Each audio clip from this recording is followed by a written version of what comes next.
So portfolio is extremely important. As I mentioned, it is a huge portion of the review process and getting into the schools. So it's great opportunity for you to get feedback and to really start developing your portfolio from getting, advisement from counselors, and faculty members sometimes from schools will give portfolio reviews. So the main thing is get a portfolio review. It's not an application. It is not an interview. It's not going to decide whether you get into a school or not. It allows you to ask the questions that you have about your own work. So again, portfolio reviews are really valuable and have really helped students greatly in terms of preparing their portfolio and also finding out what specific schools are looking for in their portfolio. So again, each schools might have different criteria and what requirements for their portfolio. So again, I'm going to say it over and over again, be in touch with schools that you're interested in and find out the information unique to that school. There are different resources for you to get a portfolio review. As I mentioned at the very beginning of this presentation, we have the free ACAD portfolio reviews. So you can, for free of charge, submit pieces up onto SlideRoom and have different schools give you feedback. We have the National Portfolio Day opportunities. They're virtual, so you have an opportunity to hop on Zoom and kind of meet screen to screen with admission counselors and reviewers to get feedback on your portfolio. And again, just contacting admission counselors because you could always just find out what's the best way for you to get feedback from them. So you can also set up individual meetings with counselors from schools. So just always be in touch with the schools that you are really excited about. So fine art and design portfolios. Most schools will want to see the work that is most important to you, this work that you love. Typically, portfolio requirements will be 10 to 20 pieces. This will help schools determine your level of thought and ability, as well as if you would be a good fit for the school, would be able to thrive in the environment. Portfolios should demonstrate a knowledge of things like color theory and composition. It should be cohesive in nature. But again, as I mentioned, it should be the work that you love, not just a work that you are assigned to make. So think of the portfolio as an extension of who you are as an individual. It's a great way for you to stand out as an applicant. A variety of subject matter and media is also beneficial. So if you work in a lot of different mediums and explore different materials, show us all the sides of you in your art making practice. Also, you could write about your work. There's a description section in SlideRoom. So this allows you to be able to talk about different processes, to talk about the ideas behind the work, if there's any collaborators involved. This allows us to get a little bit more context about specific pieces. Typical requirements, schools often want to see your observational drawings. They want to see still life renderings, figure drawings. Being able to draw from life is extremely important. Drawing is the foundation and backbone to almost all majors. All media, though, are welcome. So if you're working 2D, 3D, or 4D, do show us the variety of work that you're making. A balance of skill and conceptual ability is also really important. So it's not just about showing technical skills, but we also want to see what those exciting ideas are. What is the concepts that drive the work that you're doing? And then personal voice, as I mentioned, portfolio is a great way to stand out as an applicant. So we want to see that strong personal voice. We want to see you connected and feeling engaged with the work that you're making. Your work can be specific to a major or general. So if, for schools with a foundation program, you're just applying to get into the school, and if admitted, you can choose any major you wish. So show us the work that you're currently making. There are some schools that might have specific programs that you're applying to, and they might have requirements for specific work if you're applying to a major. So again, do the research, be in touch with schools to find out what they're looking for in your portfolio. Okay, so now we're going to get a little bit more specific. So what exactly is a portfolio? Well, it's a selection of your work that's compiled over a period of time that is used to assess your performance and progress. So generally, art schools are looking for work that you've created in the last 2 to 3 years. We want to see recent work. So this can include work that you've created in your classroom or outside of your classroom. Oftentimes, we really love to see the work that you're creating outside of the classroom because that's the work that you're most passionate about. It really should demonstrate your creativity, your personality, your abilities, your commitment, all of the things that Kenny just talked about as well. The one thing to note here is that Your portfolio is evaluated for merit scholarship from all of the colleges that are represented here today. So it's really important that you take some time, you get some reviews from admissions counselors prior to, we'll keep saying that over and over again, prior to you submitting your application is really important, but it also should represent your absolute best work because that is the work that we're evaluating for merit scholarship, right? So if colleges or art schools are asking for 10 to 15 pieces and you have 10 solid pieces, resist the urge to put in extra pieces that may not be your best work because you're trying to hit that number mark, because that oftentimes will pull down your merit scores altogether. So again, it's really just important to include your absolute best work.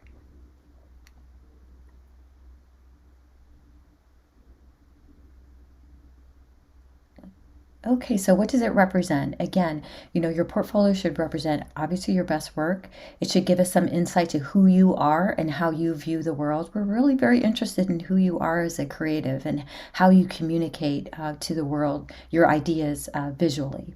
And sometimes it's not about how well you create, but what you choose to create that's really reveals the most about you.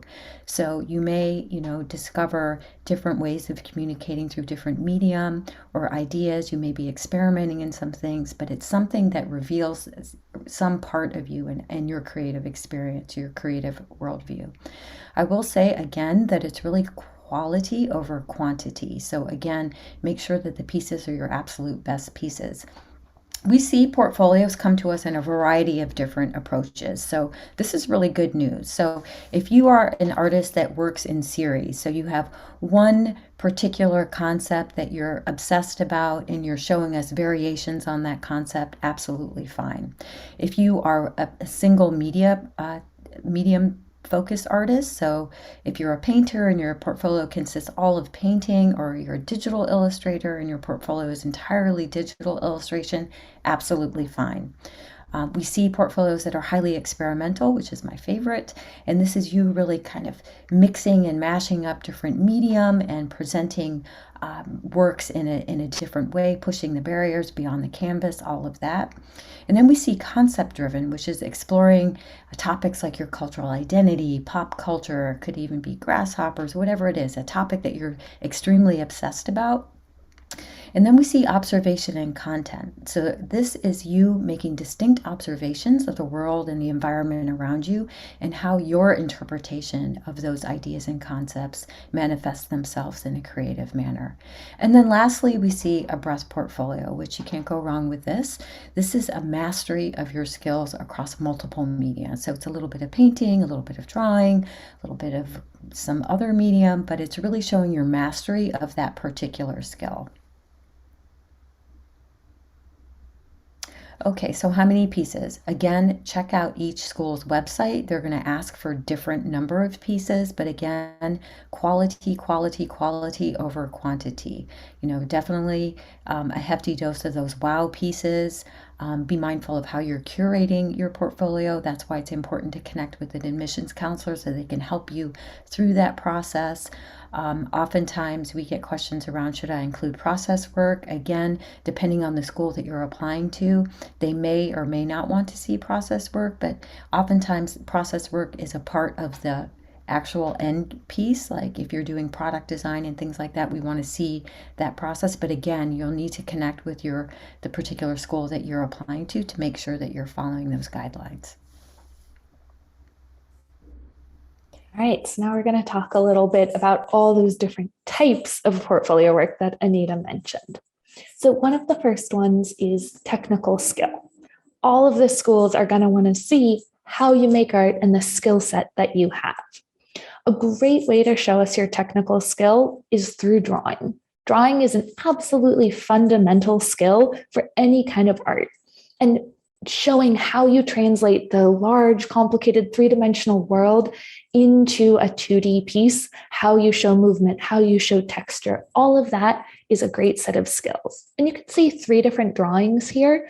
They all show technical skill, but they're also 3 very distinct artists. One is a digital world building experiment. One is a, observational piece. Another was done by a student applying for architecture, showing how they drew interior spaces. So these three pieces are absolutely distinct, but they all are able to show technical skill set.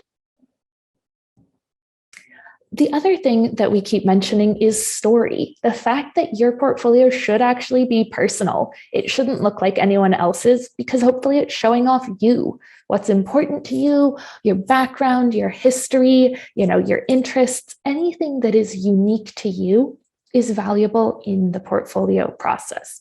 So don't feel like you have to keep yourself out and have only work that is, traditional with no sense of personality. We want to see that personality in the portfolio.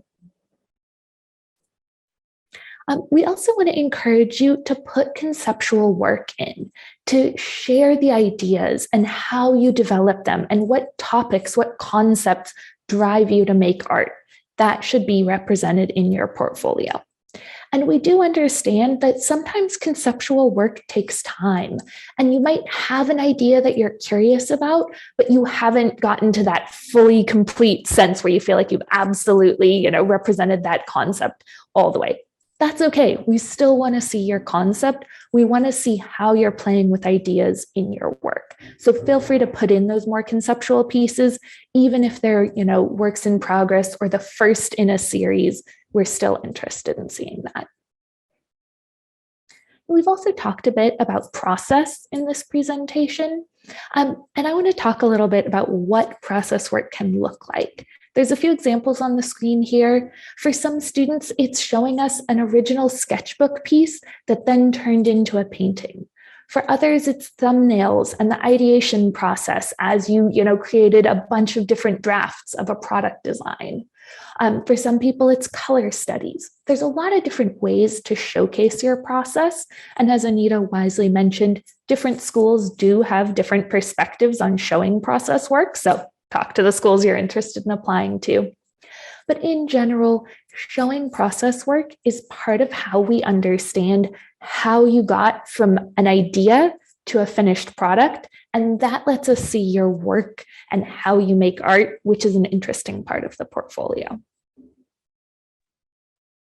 So now I'm going to talk about documentation. Documenting your work is extremely important because when you apply to schools, all work will be uploaded digitally and schools will be reviewing images on the computer. So take great photographs. Make sure your work is properly lit, it's clear, there's no distractions or things obscuring, obstructing your artwork. Make sure your pictures are really clean and well lit. So omit anything that doesn't show off your work in its best possible light. So again, strong photography over your work is extremely important. Think quality over quantity. So only show us your strongest work. Really get comfortable about speaking about your work and knowing what your work is about. So as I mentioned earlier, there's an opportunity for you to write about your work and give us more context to what the work is about. You can write about how the piece evolved, how you worked on it, and really just think about when you're documenting your work, are you satisfied with how well you captured your original intent? Be mindful of the presentation. So when you're thinking about setting up your slides, are you capturing your work in the most effective way? So remember, again, we're reviewing this work digitally. So make sure you use your slide space wisely. And again, show us the context behind your work. Utilize description space to write about different pieces. In this next slide, it shows slide room. And slide room, as I talked about, was how you will upload your work. And what you're seeing here is an image of what schools will be looking at when they are reviewing your work. You'll see on the right-hand side, there's a place to write the title of your piece, the year that it was made. Anita mentioned making sure that your work is recent. The medium used for the piece, size, if it's appropriate, and then the description. And again, the description is where you can talk about what the work is about, talk about process, talk about collaborators, and this will give more information to schools about each individual piece. An important thing to also be mindful of is not to overcrowd your slides and to keep the focus on your artwork. So it's important to note that schools cannot zoom in on your slide. So what we are looking at here is how we will see the work. We can't zoom in, we can't look at individual pieces. So if you look at the very bottom, this one student submitted so many different photography works and put them all in one slide. We can't look at each individual one. We're not going to be able to zoom in and see the quality. This is quite distracting. They're like thumbnails. It's really hard to see. So really think about only having 1 to 3 images per slide. Don't have any backgrounds that are not part of the image. It's just going to be distracting, and get rid of those borders, because when you add a border, it just shrinks the size of your artwork. Just show us the art in your slide.